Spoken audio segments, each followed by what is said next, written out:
बच्चों good morning. इसके पहले हम लोग कुछ व्यवहारिक मात्रकों के बारे में पढ़े थे, जिसमें लंबाई, द्रव्यमान और समय के छोटे मात्रक और बड़े मात्रकों की बात की गई थी, जिसमें कुछ इम्पॉर्टेंट यूनिट्स की भी बात की गई थी, जिसमें आपका प्रकाश वर्ष आता है, पारसेक आता है, और एक खगोलीय मात्रक की बात जब भी आती है तो ये कभी कभी एग्जाम पूछा जाता है, इसलिए इन सारे यूनिट्स को आप हमेशा याद रखेंगे। बच्चों, दैनिक जीवन में हमें प्रतिदिन छोटे से छोटे आकार की वस्तुओं को मापने से लेकर बड़े से बड़े आकार की वस्तुओं का मापन करना पड़ता है। इसलिए हम भी जब भी मापन की प्रक्रिया देखते हैं तो वहाँ पे देखा जाता है कि मापन में 0.01 से लेकर 0.001 तक की वैल्यूज़ को हम एक्यूरेसी के साथ मापन कर सकते हैं।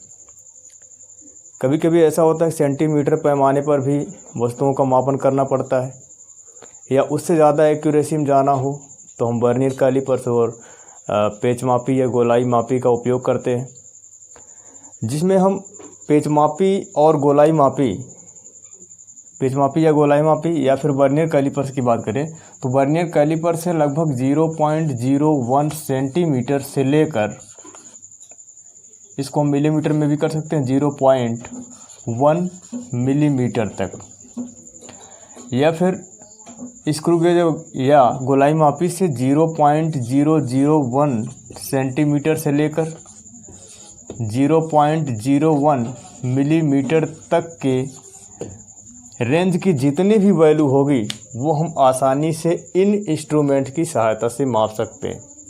लेकिन इससे हाई लेवल का रेंज जब भी आएगा, इससे ज़्यादा वैल्यू को जब भी मेजरमेंट करना होगा तो हम सेंटीमीटर पैमाने या मीटर पैमाने की आवश्यकता हमें पड़ती है, और उसका उपयोग हम वहाँ पे करते हैं। ठीक है, तो ये सभी विधियाँ जो इसके पहले हम लोगों ने पढ़ी है वो सभी प्रत्यक्ष विधि या डायरेक्ट मेथड के अंतर्गत आती हैं। लेकिन अगर हमें लंबी दूरियों का मापन करना हो, जैसे किन्हीं भी दो प्राकृतिक पिंडों के बीच की दूरी पता करना हो, दो ग्रहों के बीच की दूरी पता करना हो, या फिर एक तारे और एक ग्रह के बीच की दूरी पता करना हो, तो ऐसी सिचुएशन में हम लोग कुछ अप्रत्यक्ष या परोक्ष विधि का उपयोग करते हैं। तो यहाँ पर हमें आज उसी के बारे में सीखना है। लंबी दूरियों के मापन के लिए कुछ अप्रत्यक्ष या परोक्ष विधियाँ हैं, जिनमें से 4 आपको पढ़ना है। आपका पहला अप्रत्यक्ष या परोक्ष विधि है लंबन विधि। पहला है लंबन विधि, इसको इंग्लिश में कहते हैं पैरालॉक्स मेथड। लंबन विधि या पैरालॉक्स मेथड, इस विधि के द्वारा किसी भी तारे या फिर किसी ग्रह से अन्य किसी तारे के बीच की दूरी, या फिर दो ग्रहों के बीच की दूरी, या तारों से तारों के बीच की दूरी, ब्रह्मांड में किसी भी तारों के बीच की दूरी, लेकिन सिचुएशन ये होनी चाहिए कि उनकी बीच की दूरियां लगभग 100 प्रकाश वर्ष से कम हो, तब इस प्रकार के मेथड का प्रयोग हम आसानी से कर सकते हैं और उनके बीच की दूरी को आसानी से पता लगा सकते हैं। ये कंडीशन हमें अप्लाई करना होगा। इसके लिए कुछ विधियाँ हैं, कुछ हमें प्रयोगात्मक तौर तरीके पर कार्य करना पड़ेगा।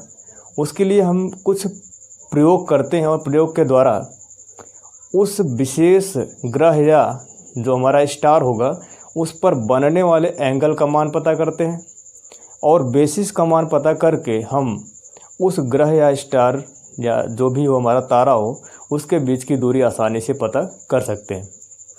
इसके लिए एक्सपेरिमेंट में क्या करना होता है, हमें एक पेंसिल लें या पेन लें, उस पेन की नोक को हम उस ग्रह के बिल्कुल सामने फिक्स कर देते हैं। उसके बाद हम अपने बाईं आँख को बंद करते हैं। बाईं आँख को बंद करके उस नोक को दाहिनी आँख से देखते हैं। फिर जबकि पेंसिल हमारा उसी स्थिति में है, बावजूद उसके हम जब दाहिनी आँख को बंद करके बाएं आँख से उसी पेंसिल की नोक को देखते हैं तो हमें ये स्पष्ट होता है कि पेंसिल की नोक का जो पृष्ठभूमि की स्थिति है वह पहले के सापेक्ष अभी परिवर्तित हो गई है। ठीक है, ऐसे परिवर्तन को हम लंबन कहते हैं। उन दोनों पॉइंट्स के बीच हमें ये लंबन मिलता है या पैरेलैक्स मिलता है। अतः हम कह सकते हैं कि प्रेक्षण बिंदु के परिवर्तित होने पर किसी भी वस्तु के पृष्ठभूमि के सापेक्ष स्थिति में होने वाले परिवर्तन को हम लंबन कहते हैं। ठीक है, तो इस तरीके से लंबन ज्ञात करके, लंबन तो हमें पता ही होगा, और उन दोनों ऑब्जर्वेशन पॉइंट्स के द्वारा किसी ग्रह या किसी भी स्टार्स पे कितना एंगल बन रहा है। अगर ज़्यादा डिस्टेंस पे होगा तो हमारा विजुअल एंगल जो होगा या एंगल का फॉर्मेशन जो होगा बहुत ही कम होगा। इसके द्वारा हम उस एंगल को पता करके और उनके बेसिस का जो वैल्यू होगा वो हमें ऑलरेडी पता होगा, हम उस ग्रह या जो भी तारा होगा उसके बीच की दूरी आसानी से पता कर सकते हैं। इसके लिए एक्सपेरिमेंट करने पर ये देखा जाए तो साधारणतः इसको इस तरीके से किया जाता है कि जैसे किसी भी ग्रह या तारे के बीच की दूरी पता करना हो तो हम पृथ्वी पर दो वेधशालाओं का सहायता लेते हैं। जैसे एक वेधशाला अपना इंडिया में बना लिया जाए और दूसरा अमेरिका में बना लिया जाए। जिस भी तारे का हमें स्थिति का, उसके डिस्टेंस का पता लगाना है, तो दोनों वेधशालाओं से वैज्ञानिकों के द्वारा सेम टाइम पर सेम स्टार या सेम प्लैनेट्स को देखना होता है। और ऐसी स्थिति में जो उस प्लैनेट या स्टार पे हमारा एंगल बनता है, उस एंगल को ज्ञात करके हम आसानी से उसकी वैल्यू को फाइंड कर सकते हैं। तो उसको समझा जाए, जैसे मान लीजिए कोई भी ग्रह हमारा है, एस है, ठीक है, इसका हमें पृथ्वी से डिस्टेंस पता करना होगा, कितनी दूरी पर वह स्थित है, जबकि ये हमारा एक परोक्ष विधि है या अप्रत्यक्ष विधि के अंतर्गत आता है। तो ऐसी स्थिति में हम पृथ्वी पर क्या करेंगे, दो वेधशालाओं का निर्माण कर लेंगे। मान लेंगे कि एक वेधशाला हमारा यहाँ पर है, पॉइंट ए पर है, और दूसरा पॉइंट बी पर है। ठीक है, इन दोनों वेधशालाओं से या दोनों प्रेक्षण बिंदुओं से कह सकते हैं, ऑब्जर्वेशन पॉइंट है जहाँ से हमें इस स्टार को एक साथ एक ही टाइम पर देखना है। जब यहाँ से ये देखा जाता है तो इनकी मिलाने वाली रेखा ये हो गई, इस ग्रह से दूसरे की ये, और इनके बीच की यही दूरी जो है हमारा लंबन कहलाता है। जिस डिस्टेंस को हम मान लेते हैं कि यह डिस्टेंस हमारा है b, इसको हम कहते हैं पैरेलैक्स। यही है हमारा लंबन। क्योंकि प्रेक्षण बिंदु के परिवर्तित होने पर ही वस्तु के पृष्ठभूमि के सापेक्ष स्थिति में परिवर्तन हो रहा है। उसका बैकग्राउंड पोजीशन पहले दिख रहा था एक आंख से देखने पर, तब दूसरी आंख को बंद करके हम दाहिनी आंख को बंद करके हम बाएं आंख से देखते हैं तो उसकी स्थिति में हमें परिवर्तन दिखता है। वही पॉइंट्स आपका ये पैरेलैक्स है या लंबन है। अब ऐसी स्थिति में क्या करते हैं, हम इस ग्रह पर इन दोनों पॉइंट्स के द्वारा कितना एंगल का फॉर्मेशन किया गया उसका मेजर कर लेते हैं। मान लेते हैं ये एंगल हमारा आता है थीटा। ठीक है, अब हमें दो चीज़ें मालूम हो गई, इन दोनों ऑब्जर्वेशन पॉइंट्स के द्वारा कितना एंगल का फॉर्मेशन हो रहा है, और दूसरा इनके बीच का पैरेलैक्स क्या है या आधारक कितना है, लंबन, या इसको हम कहते हैं आधारक, ए बी का मान है b।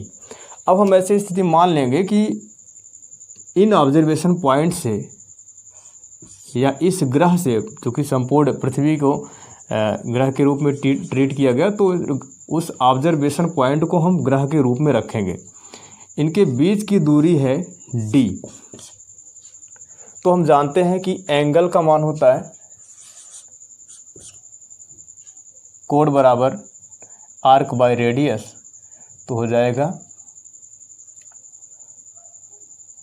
b by D.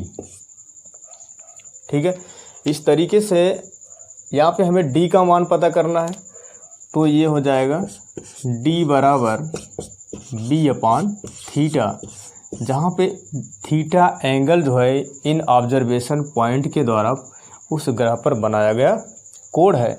और इस कोण का मान लगभग सूक्ष्मतम ही होता है, क्योंकि ज़्यादा डिस्टेंस पर स्थित किसी वस्तु को देखने के लिए तो विजुअल एंगल फॉर्मेशन होता है वो हमारा कम ही होता है, ज़्यादा नहीं होता। तो इस तरीके से हम इस ग्रह के बीच की दूरी को इस पैरालॉक्स मेथड के सहायता से आसानी से पता कर सकते हैं। लेकिन यहाँ पर ये कंडीशन ध्यान देना होगा कि ये रूल हमारा तभी एप्लीकेबल होगा जब इस ग्रह और सन हो या फिर कोई स्टार हो या कोई प्लैनेट भी हो सकता है, इनके बीच की दूरी 100 लाइट ईयर से कम हो, लेस देन 100 लाइट ईयर। यहाँ पे ध्यान रखेंगे। तो इस कंडीशन के अंतर्गत हम इस स्टार के बीच की डिस्टेंस को आसानी से पता कर सकते हैं।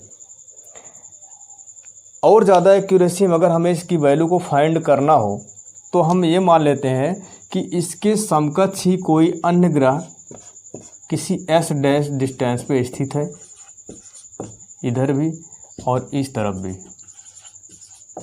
और इन ऑब्जर्वेशन पॉइंट्स के साथ इन अलग स्टार्स की जो s डैश हैं, s डबल डैश भी कर सकते हैं, इनके बीच एंगल का फॉर्मेशन θ1 है और दूसरे के साथ θ2 है।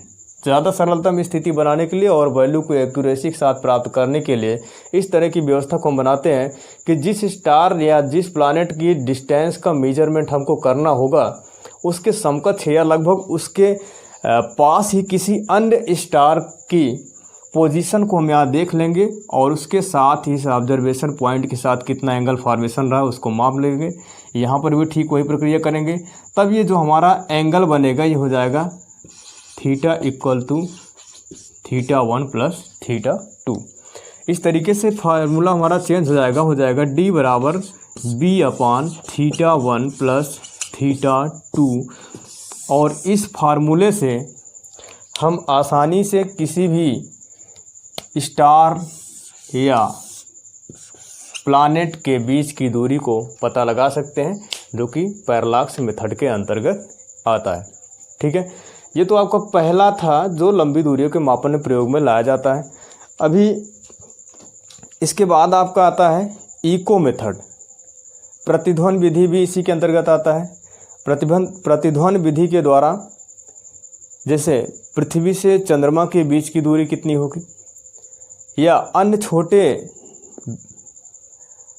सोर्स या किसी अन्य वस्तु के बीच की दूरी कितनी होगी, वो हम प्रतिध्वनि विधि के द्वारा ज्ञात कर सकते हैं। तो उसको अगला देखा जाए। अगला आपका टॉपिक है ये प्रतिध्वनि विधि। दूसरा है प्रतिध्वनि विधि। इसको कहते हैं इको मेथड। ये जैसे कि नाम से स्पष्ट होगा, प्रतिध्वनि में क्या होता है, साउंड्स का किसी भी ऑब्जेक्ट से टकराकर पुनः वापस सुनाई देने की प्रक्रिया जो होती है वो आपकी प्रतिध्वनि विधि के अंतर्गत आती है, या परावर्तन कहेंगे, ध्वनि का परावर्तन। तो ध्वनि का किसी स्रोत से टकराकर या किसी भी ऑब्जेक्ट से टकराकर पुनः वापस आने की प्रक्रिया क्या कहलाती है, ध्वनि का परावर्तन कहलाती है। ऐसी स्थिति में क्या करते हैं कि ध्वनि को जिस टाइम पे उत्पन्न किया गया है वह जाएगी, सोर्स से उत्पन्न किया जाएगा, वो ऑब्जेक्ट से टकराएगी, टकराकर एक बार तो उसने कुछ डिस्टेंस ट्रेवल कर लिया, फिर टकराकर आएगी तो उसके द्वारा पुनः उतना डिस्टेंस ट्रेवल किया जाता है।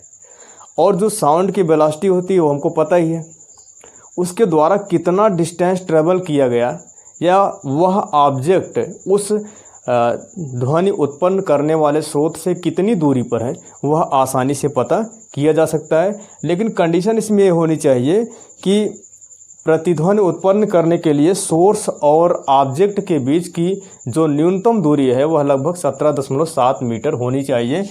अगर ये कंडीशन फॉलो नहीं होगा, ये कंडीशन है कि सोर्स और ऑब्जेक्ट के बीच की दूरी, यहाँ पे हमारा सोर्स हो, यहाँ पर कोई ऑब्जेक्ट हो जैसे पहाड़ हो, तो इनके बीच की दूरी जो होनी चाहिए लगभग 17.7 मीटर का होना चाहिए।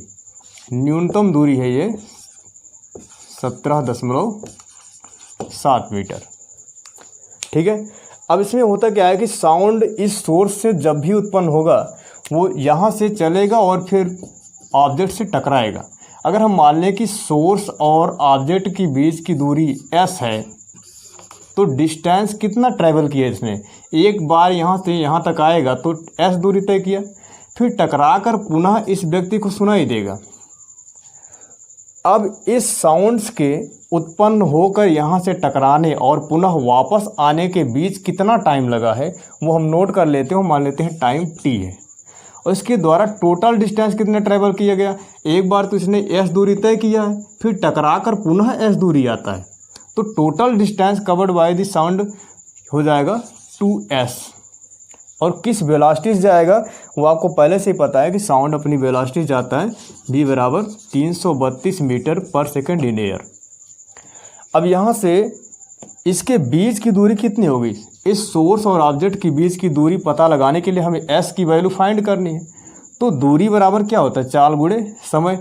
कितना डिस्टेंस कवर किया है 2s, चाल कितना v जिसका मान दिया है और इंटू t, यह वैल्यू निकल गई। और इस वैल्यू की सहायता से हम उस ऑब्जेक्ट और सोर्स के बीच का डिस्टेंस पता कर सकते हैं जो कि इको मेथड पर आधारित है। यहाँ से s की वैल्यू निकाली जा सकती है, s बराबर हो जाएगा v इंटू टी और बाई 2।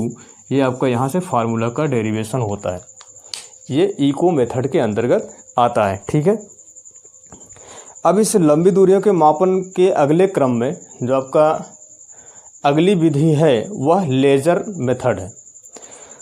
तो लेज़र मेथड के बारे में पढ़ा जाए। लेज़र मेथड किस सिद्धांत पे कार्य करता है, लेज़र मेथड भी जो लेज़र विधि है वह भी प्रतिध्वनि के सिद्धांत पर ही कार्य करता है। वह भी टकरा कर वापस आता है और उसके द्वारा कितना डिस्टेंस ट्रैवल किया गया, कितना कवर किया गया, वह इसी सिद्धांत पे कार्य करेगा। तो तीसरा आपका है लेज़र मेथड या laser Vidhi.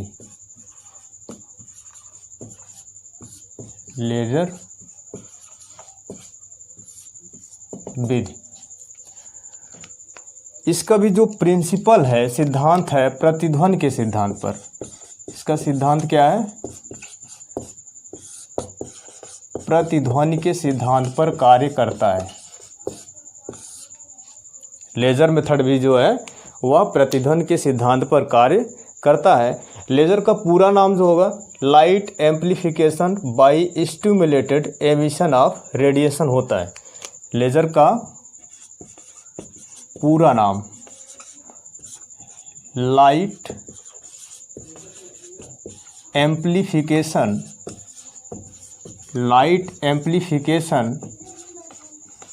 By stimulated emission of radiation.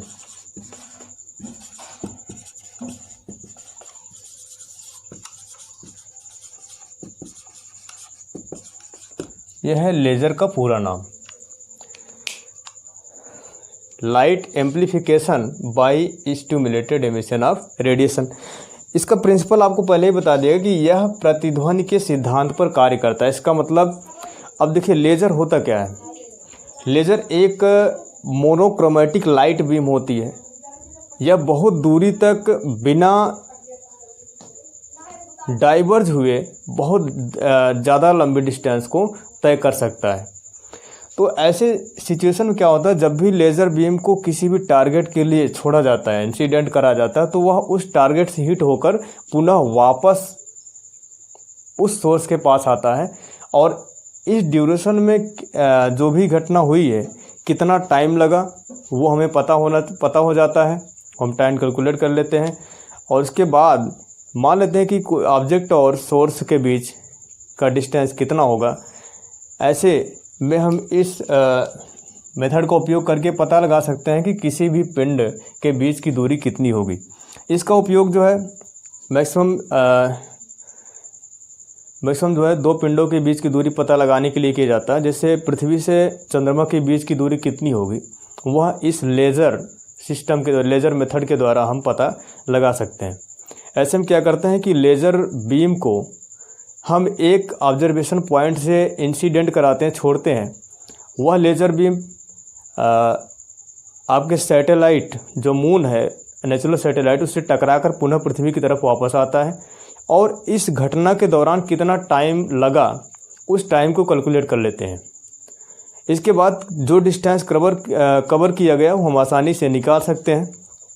जैसे अगर हम ये मान लें कि लेज़र को जब छोड़ा गया, लेज़र के इंसिडेंट कराने से लेकर वापस लौटने तक में टाइम t लिया जाता है, और यह मान लिया जाए कि पृथ्वी से चंद्रमा के बीच की दूरी s है। हम जानते हैं कि जो लेज़र लाइट होते हैं वो वेलोसिटी ऑफ लाइट से चलेगा, और वेलोसिटी ऑफ लाइट होता है 3 × 10⁸ मीटर पर सेकेंड। इस वेलोसिटी से जाएगा, अर्थात इसकी वेलोसिटी कितनी है, v है। देखिए, जब वह जाएगा और टकरा कर पुनः वापस आएगा तो उसके द्वारा जो ट्रैवल डिस्टेंस है वो 2 टाइम्स ऑफ यस हो जाएगा। अगर हम ये मान लें कि पृथ्वी और चंद्रमा के बीच की दूरी यस है तो ट्रैवल या और कवर डिस्टेंस कितना हो जाएगा, 2s हो जाएगा। हम जानते हैं कि दूरी बराबर होता है चाल गुणे समय। इस तरीके से हम पृथ्वी और चंद्रमा के बीच की दूरी इस फार्मूले से आसानी से पता लगा सकते हैं, जो कि यहाँ से निकल कर आता है s = v × t/2। ये लेज़र सिस्टम का उपयोग है आपका। और इसी में चौथा आपका देख लिया जाए, जो कि होता है सोनार मेथड। सोनार मेथड, इसको बोलते हैं sound navigation and ranging. Sound navigation and ranging. इसका उपयोग कहाँ पर होता है, जैसे परमाणु पनडुब्बी समुद्र में चल रही होती है, तो ऐसी स्थितियों में परमाणु पनडुब्बी के सामने कितनी दूरी पर बर्फ़ का चट्टान होगा या फिर कोई अन्य पनडुब्बी जो परमाणु हमले के लिए आ रही है, उसको पता लगाने के लिए करते हैं। यहाँ पर ऐसे में उस परमाणु पनडुब्बी के द्वारा सिस्टम उसमें लगा होता है कि जो कि अल्ट्रासोनिक वेव्स या पराश्रव्य तरंगे छोड़ता है, और पराश्रव्य तरंगे वहाँ से दूसरे टारगेट से टकराकर पुनः उस जहाज़ तक आती हैं।